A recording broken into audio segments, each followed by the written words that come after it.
오늘 함께 나눌 하나님의 말씀은 느헤미야 11장 1절과 2절 말씀입니다.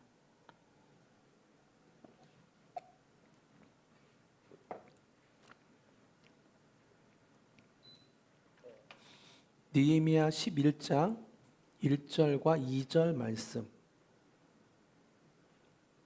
한 목소리로 읽겠습니다. 시작.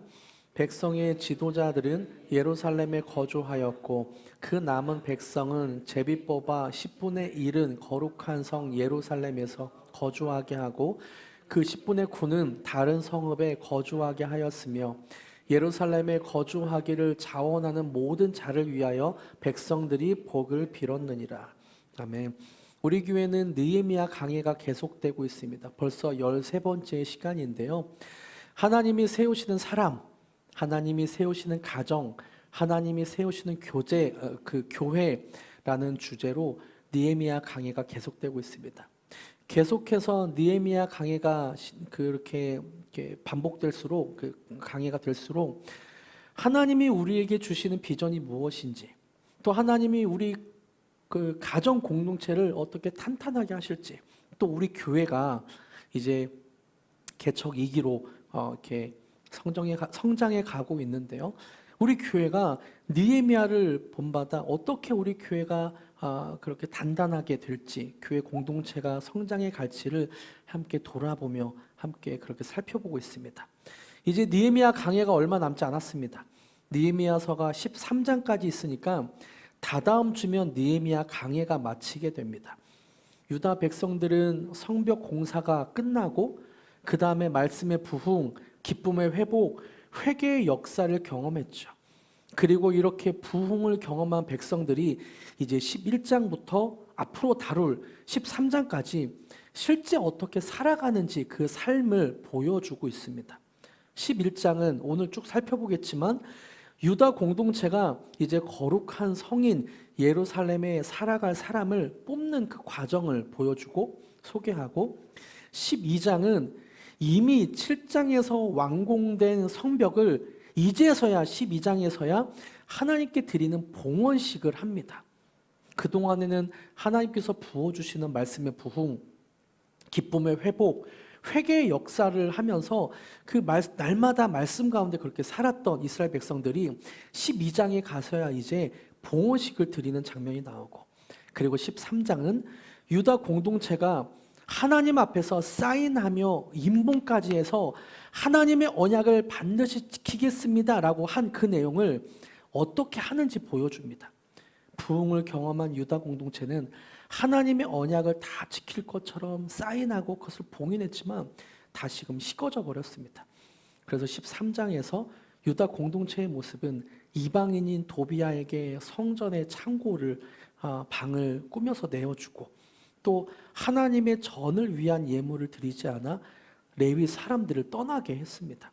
그때 느헤미야의 지도력, 또는 저는 이 공동체의 힘으로 다시금 유대 공동체가 세워지게 되는데요.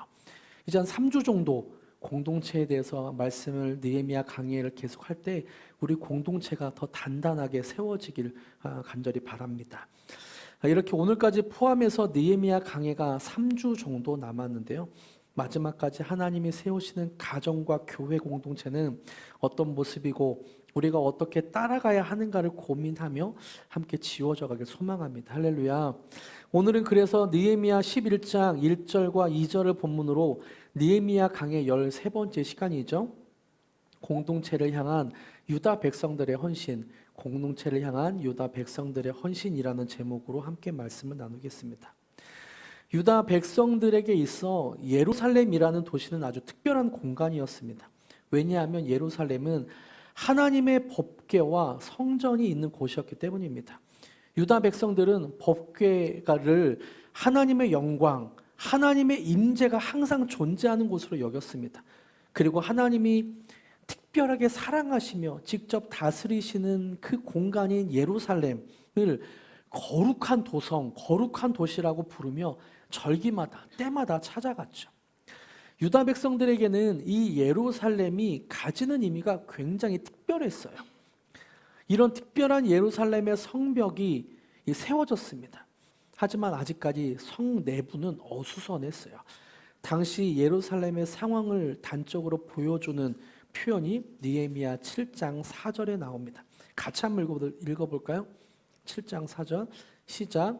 그 성읍은 광대하고 그 주민은 적으며 가옥은 미처 건축하지 못하였음이니라. 느헤미야는 7장에서 1차로 사람들을 예루살렘 안에 살게 했습니다. 그리고 오늘 본문인 느헤미야 11장에서 2차로 유다 백성을 예루살렘 안에서 살도록 모집합니다.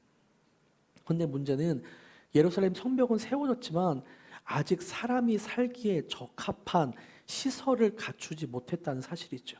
가옥은 미처 건축하지 못하였음이니라.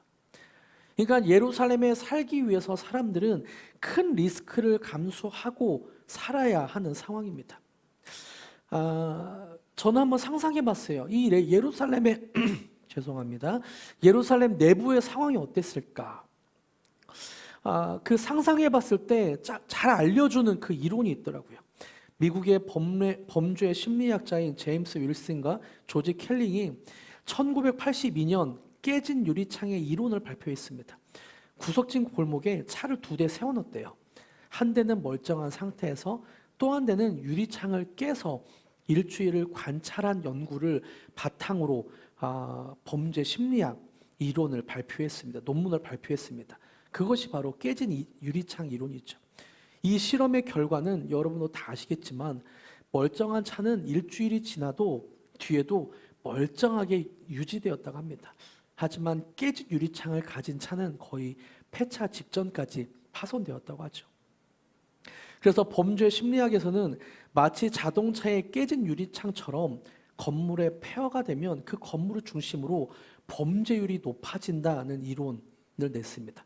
이게 바로 깨진 유리창 이론이에요. 예루살렘은 깨진 유리창과 같은 모습입니다. 성벽이 세워졌지만 아직 폐허로 남아있는 건물들의 잔해가 여기저기 있고, 그러니까 당연히 범죄율이 높고 예루살렘 내부에는 치안 문제가 있었겠죠. 더군다나 예루살렘은 수도입니다. 요즘이야 경제력으로 돈이 어느 나라가 많은가, 외교의 힘을 경제력으로 자랑하지만 예전에는 군사력으로 나라의 힘을 자랑했습니다. 그래서 전쟁을 잘 하는 나라가 언제든 옆 나라를 침략하는 것이 당연했죠. 예루살렘은 군사력이 강한 주변 나라의 국가들의 먹잇감과 같은 남유다의 수도였습니다. 그러니까 언제 다른 나라가 쳐들어올지 모르는 상황이에요. 그러니까 예루살렘에 사는 사람은 치안이 불안할 수밖에 없죠. 그리고 다른 나라가 언제 쳐들어올지 모르는 불안감 속에 살아야 됩니다. 깨진 유리창과 같이 폐허 더미에서 범죄율이 높고 외부에서 계속해서 예루살렘을 노리는 하이에나와 같은 주변 국가들을 바라보며 불안한 마음으로 살아야 되는 상황이었어요. 그래서 생활이 좀 나은 사람들은 예루살렘이 아닌 저 멀리에서 집을 짓고 살았습니다. 포로에서 돌아온 사람들은 예루살렘이 아니라 예루살렘 근교에 멀리에 집을 짓고 살았어요. 예루살렘을 방문해야 되니까 너무 멀리 떨어지지 않게.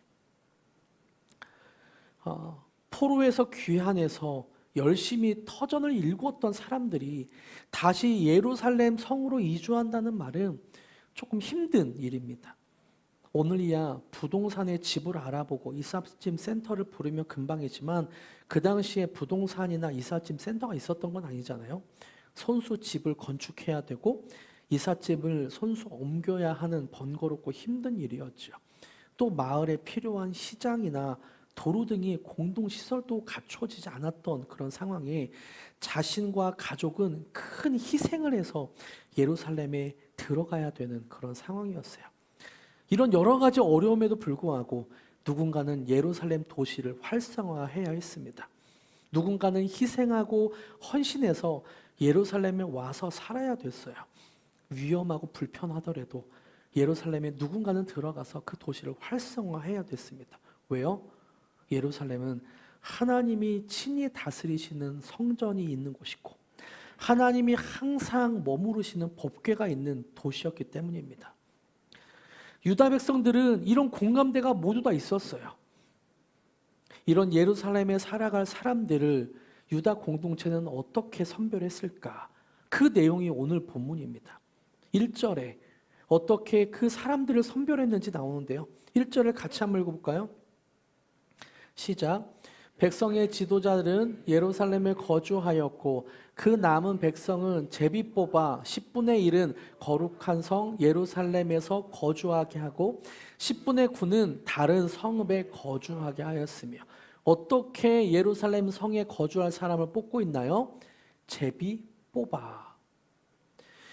하나님의 거룩한 성에 거주하는 일에 제비를 뽑아 진행합니다. 성경에는 제비를 뽑아 하나님의 뜻을 구했던 사건이 여러 등장해요. 대표적으로 가나안을 정복하고 나서 땅을 분배할 때 이스라엘의 12지파가 제비를 뽑아 땅을 분배했죠. 또 예수님의 제자였던 가룟 유다의 자리를 이제 12사도를 이렇게 맞춰야 되기 때문에 마띠아를 제비를 뽑아 사도로 세웠습니다. 이렇듯 제비를 뽑는 것은 인간의 판단을 내려놓고 온전하게 하나님께 의탁하려는 마음으로 하는 거예요. 온전하게 하나님의 뜻을 물으면서 하는 거죠. 그래서 오늘날에도 뭐 중요한 일이 제비를 뽑을 수도 있고 아닐 수도 있습니다. 하지만 그 마음 자체에 온전하게 하나님의 뜻만을 구하는 내 생각과 내 욕심이 아니라 내가 계산해서 하는 것이 아니라 하나님의 뜻만을 구하는 그 마음을 가지고 이스라엘 백성들은 제비를 뽑고 있는 거죠. 잠언 16장 33절에서도 말씀하고 있어요. 제비는 사람이 뽑으나 모든 일을 작정하기는 여호와께 있느니라. 이런 마음으로 모든 일을 작정하기는 이 일을 행하시는 분을 여호와임이라고 믿고 제비를 뽑는 것입니다. 오늘날에도 인생의 중요한 모든 일을 제비 뽑을 필요는 없어요. 하지만 당시에 사람들이 제비를 뽑았다는 의미는 오늘날 신앙인이 순전하게 하나님만 의지하려는 마음으로 기도하고 결정해. 기도하고 해봐. 기도하고 내가 결정할 거야 라는 마음과 같은 마음인 것입니다.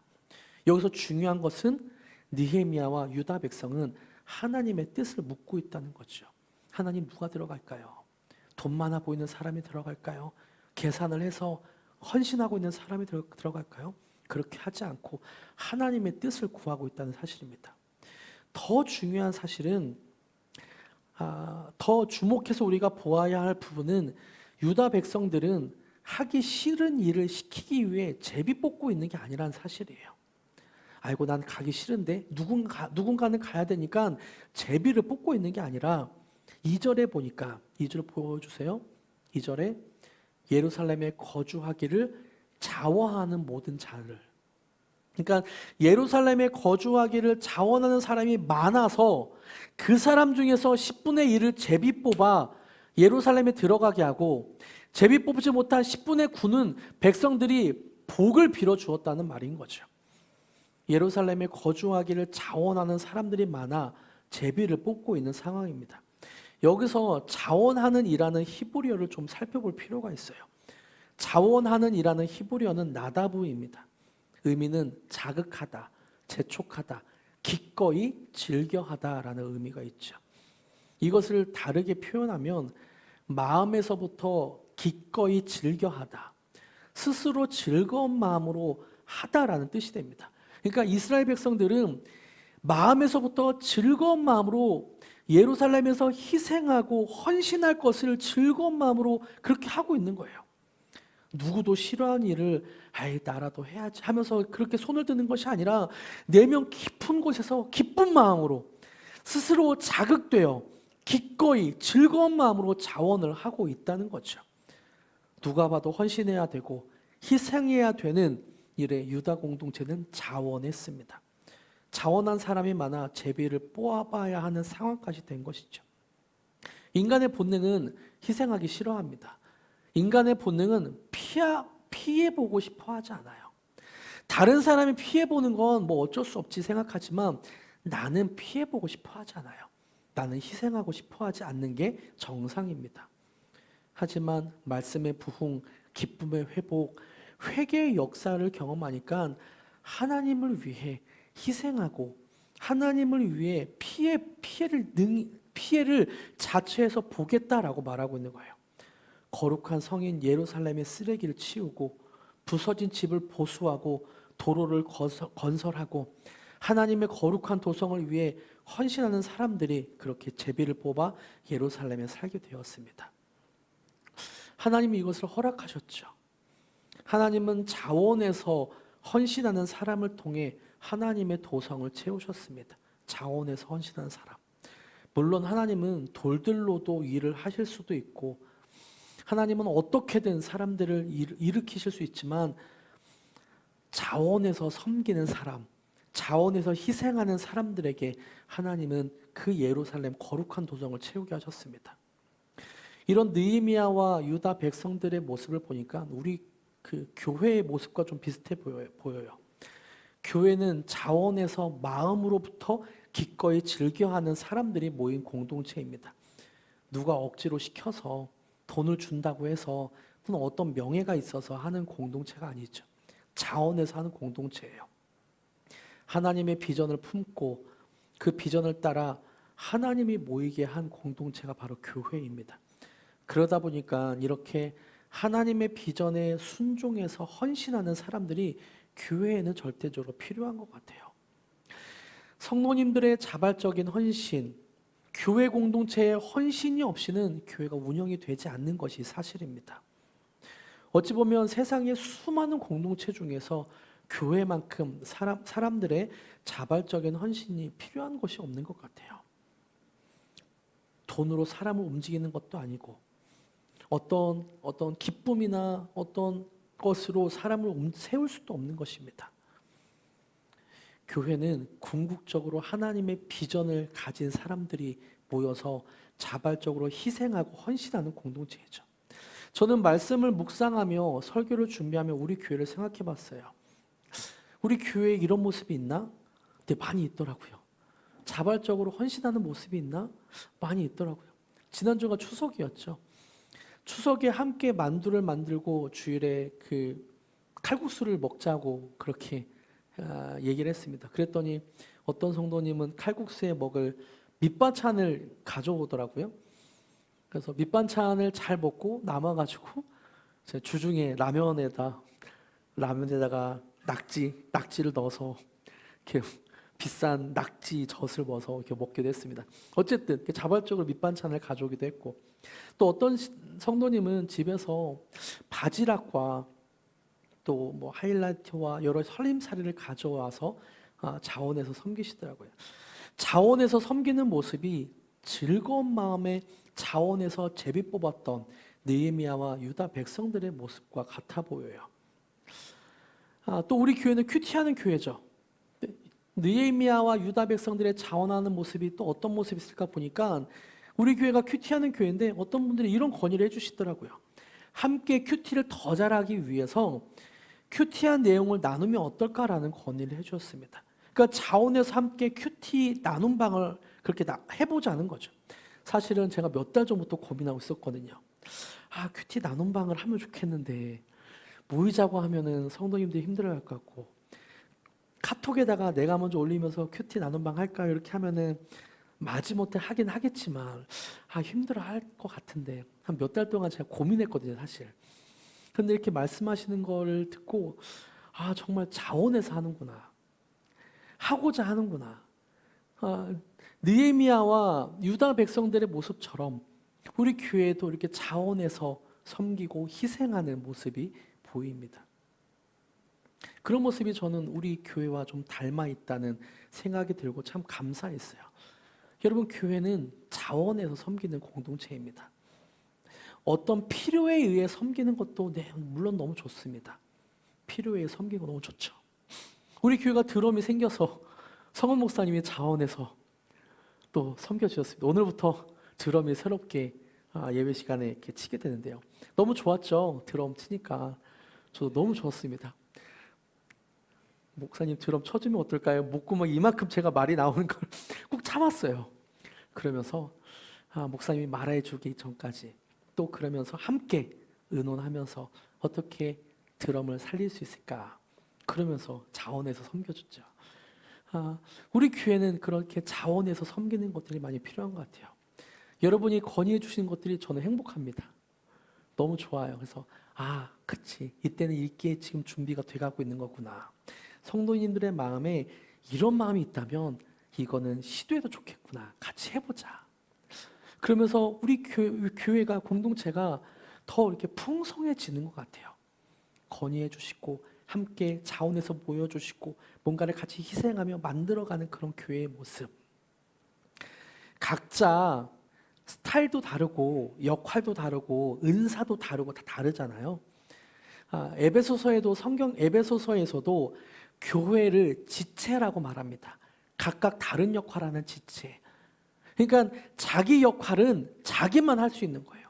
그래서 함께 이야기를 나누며 서로 섬기며 희생하며 헌신하며, 그렇게 교회는 지체로서 예수님을 머리로 두고 이렇게 하나로 세워져 가는 모습.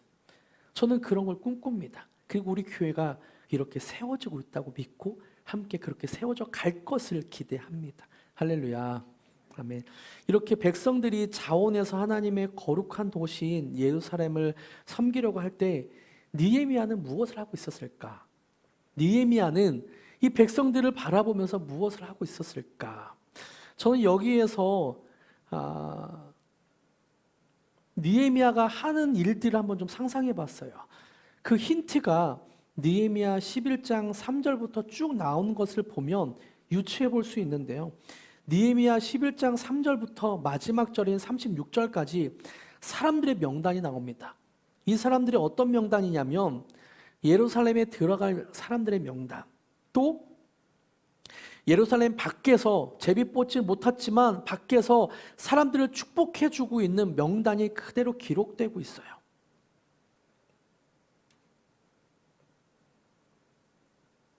그대로 느헤미야는 계속해서 그대로 기록하고 있는 거죠. 아이고, 저기 김 씨는 자녀가 많은데 헌신한다고 하는구나.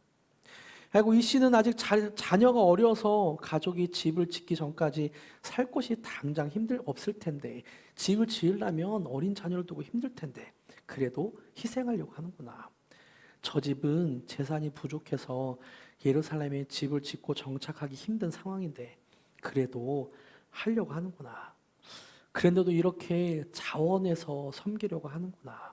느헤미야는 이런 마음을 갖고 한 명 한 명의 이름을 적고 있습니다. 그래서 3절부터 9절까지 지도자의 이름을 하나하나 이름을 적고, 10절부터 14절까지 레위 자손의 이름을 적고, 19절부터 24절까지 성문지기의 이름을 그 명단에 넣습니다. 또 25절부터 36절까지는 성 밖에서 사람들을 축복해주며 그렇게 자기도 자원해서 섬기고 싶었던 그 사람들의 명단을 하나하나 적죠. 저는 이 이름들을 보면서 우리의 이름도 하늘나라에 적히겠구나.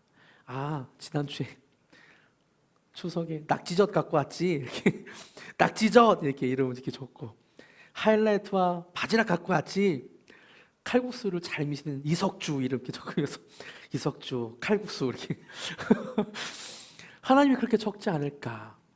느헤미야는 그 사람들 한 명 한 명의 이름을 적으면서 헌신하고 희생하고 있는 사람들의 이름을 놓치지 않고 있어요. 어찌 보면 하나님도 그런 것 같아요. 우리의 일투족을 다 보시고 우리의 이름을 그렇게 적을 것 같아요. 계속해서 아이고, 얘는 이렇게 희생하는데 또 헌신한다고 하네. 아이고, 얘는 우리의 상황을 다 아시는 하나님이 지금 이렇게 헌신할 때가 아닌데 마음을 들여 자원해서 헌신하는구나. 아이고, 하나님을 섬기겠다고, 하나님의 교회를 섬기겠다고 이렇게 힘든 와중에도 금요 예배에 나오고, 아침부터 밤늦게까지 이렇게 일했음에도 불구하고 금요예배 끝나고도 성경 공부를 하는구나. 하나님은 그렇게 다 적고 있다는 거죠. 이렇게 느헤미야가 행동할 수 있었던 이유는 느헤미야에게는 그 하나님의 비전이 있었기 때문입니다. 하나님의 비전으로 예루살렘이 회복되고 그렇게 하나님의 영광이 임할 것을 보고 있으니까, 비전이 있으니까 이렇게 한 거죠. 여러분, 비전이 무엇입니까? 비전. 영어 비전은 영어 위에서 파생된 말입니다. 그래서 비전은 하나님의 눈으로 보다 바라보는 것을 의미합니다. 하나님의 비전을 갖고 있었던 느헤미야, 하나님의 눈으로 예루살렘 성의 회복된 모습을 봤던 느헤미야는 사람들의 희생과 헌신에도 아예 당신 그렇게 하지 마, 당신 지금 그 상황 아니잖아, 그렇게 말하지 않고 제비를 뽑은 거죠. 하나님, 누가 들어갈까요? 예루살렘 성에 누가 들어갈까요? 제비 뽑기로 주님 알려주시옵소서. 우리의 상황과 처지를 내려놓고 주님의 뜻을 묻습니다. 다 알았지만 느헤미야는 하나님의 뜻을 묻고 그렇게 하고 있는 겁니다. 우리도 어찌 보면 비전이 필요한 것 같아요. 하나님의 일을 할 때 희생과 헌신, 자원해서 하는 마음에는 비전이 필요합니다.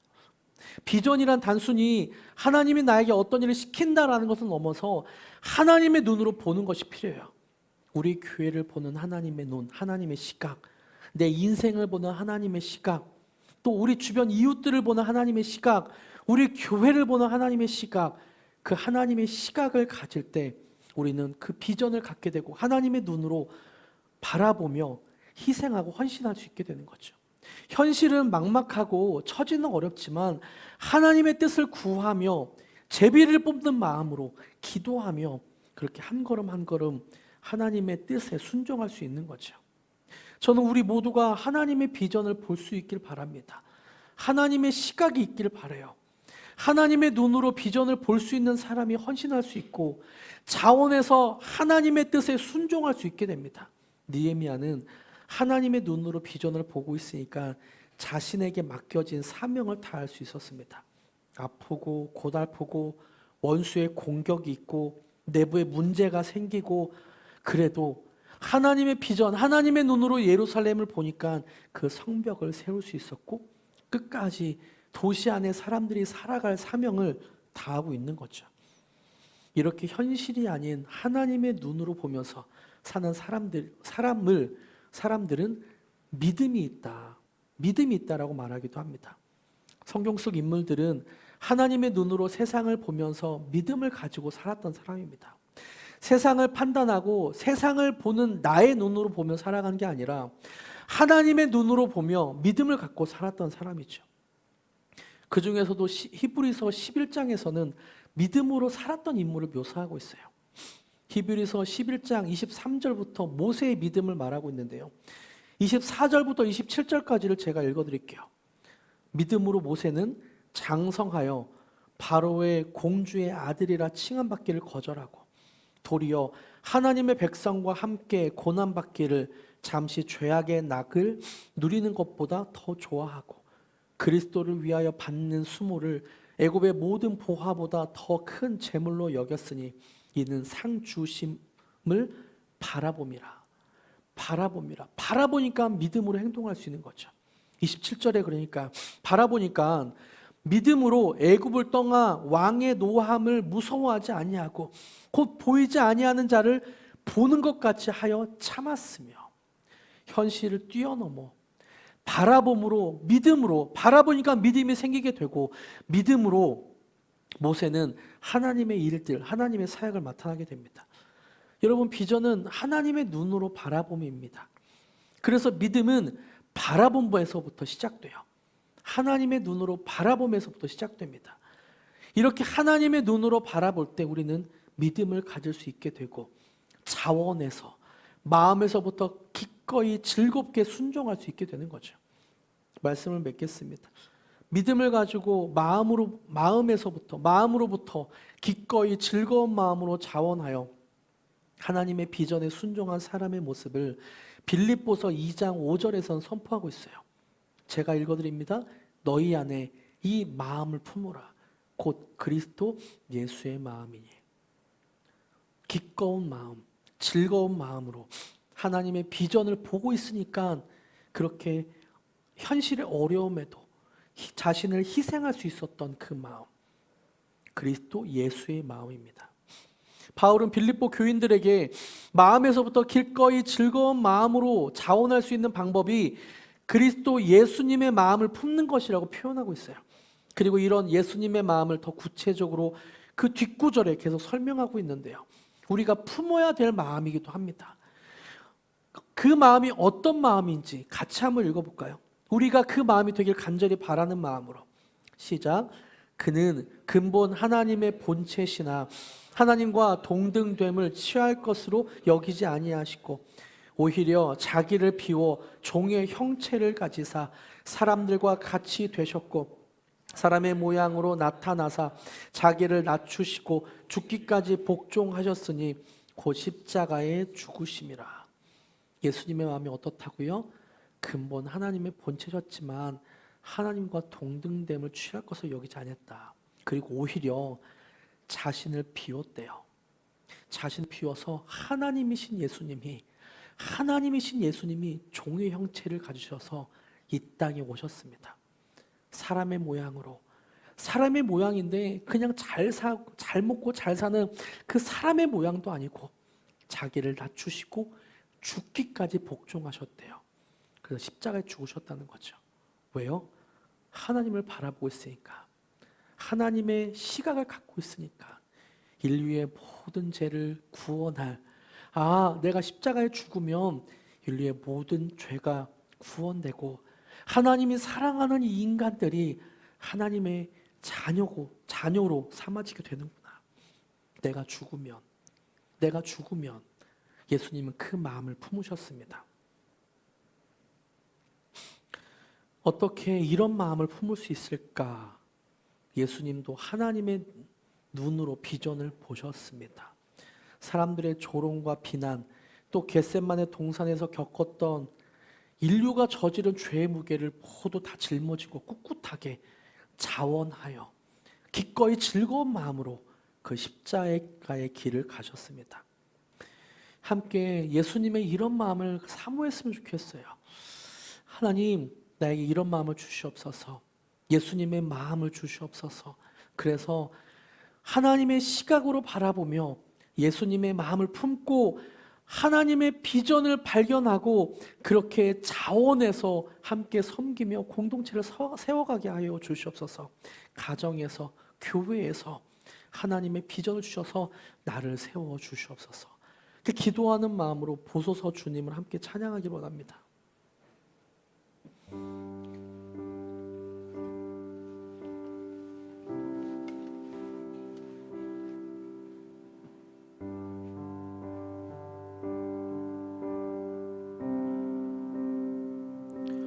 보소서 주님, 나의 마음은 선한 것 하나 없습니다. 그러나 내 모든 것 주께 드립니다. 사랑으로 안으시고 나 새롭게 하소서. 보소서 주님, 보소서 주님, 나의 마음은 선한 것 하나 없습니다. 그러나 내 모든 것 주께 드립니다. 사랑으로 안으시고 날 새롭게 하소서. 주님 마음 내게 주소서.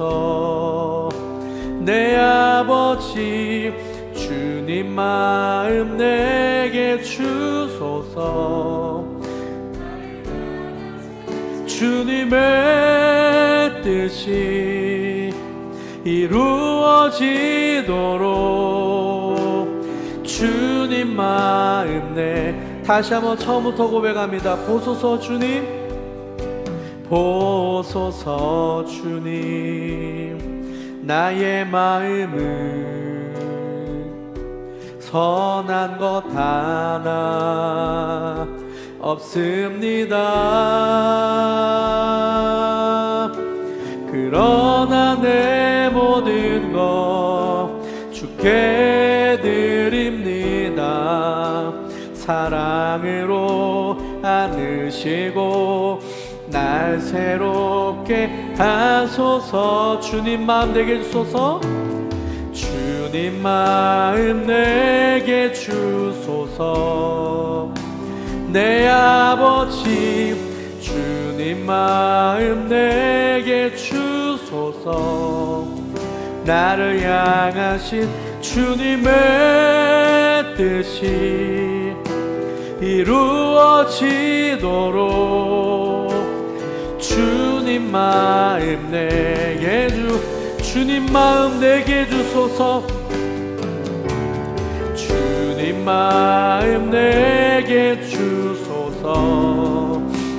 내 아버지 주님 마음 내게 주소서. 나를 향하신 주님의 뜻이 이루어지도록 주님 마음 내게 주소서. 다시 한번 고백합니다. 주님 마음 내게 주소서. 내 아버지 주님 마음 내게 주소서. 나를 향하신 주님의 뜻이 이루어지도록 주님 마음 내게 주소서. 함께 기도하기로 합니다. 하나님, 주님 마음을 내게 주시옵소서.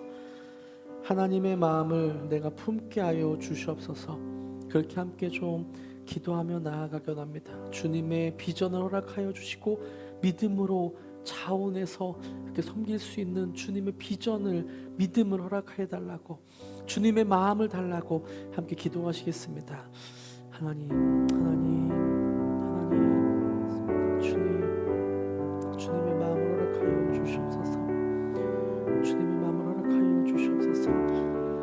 자꾸 희생하고 나만 희생당하는 것 같은 그런 느낌이 있을 때도 있겠지만, 그럼에도 불구하고 하나님의 눈으로 보게 하여 주시옵소서. 하나님의 비전을 가지고 그렇게 내가 세워지게 하여 주시옵고, 이제 섬길 수 있는 그 자원하는 마음, 주님의 마음으로 허락하여 주시옵소서.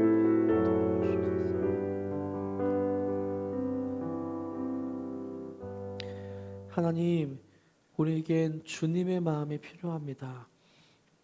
어떤 때에는 내가 가정에서, 교회에서 나만 희생하고 있는 것 같아 마음이 아프고 그렇게 상처가 날 때도 있지만, 하나님, 그럴 때마다 주님의 마음을 허락하여 주시옵소서. 그래서 하나님의 비전을 품고, 하나님이 보여주시는 그 비전을 품고 믿음을 가지고 하나님을 의지하며 하나님의 뜻대로 순종하게 하여 주시옵소서. 우리의 마음이 주님의 마음이 되기를 원합니다. 정말 간절히 예수님의 마음을 품기를 원합니다. 주님, 우리의 마음을 봐주시옵고 우리의 마음을 바꿔 주시옵소서. 예수님의 마음으로 바꿔 주시옵소서. 그렇게 행하실 주님을 찬양하며 예수님의 이름으로 기도드립니다. 아멘.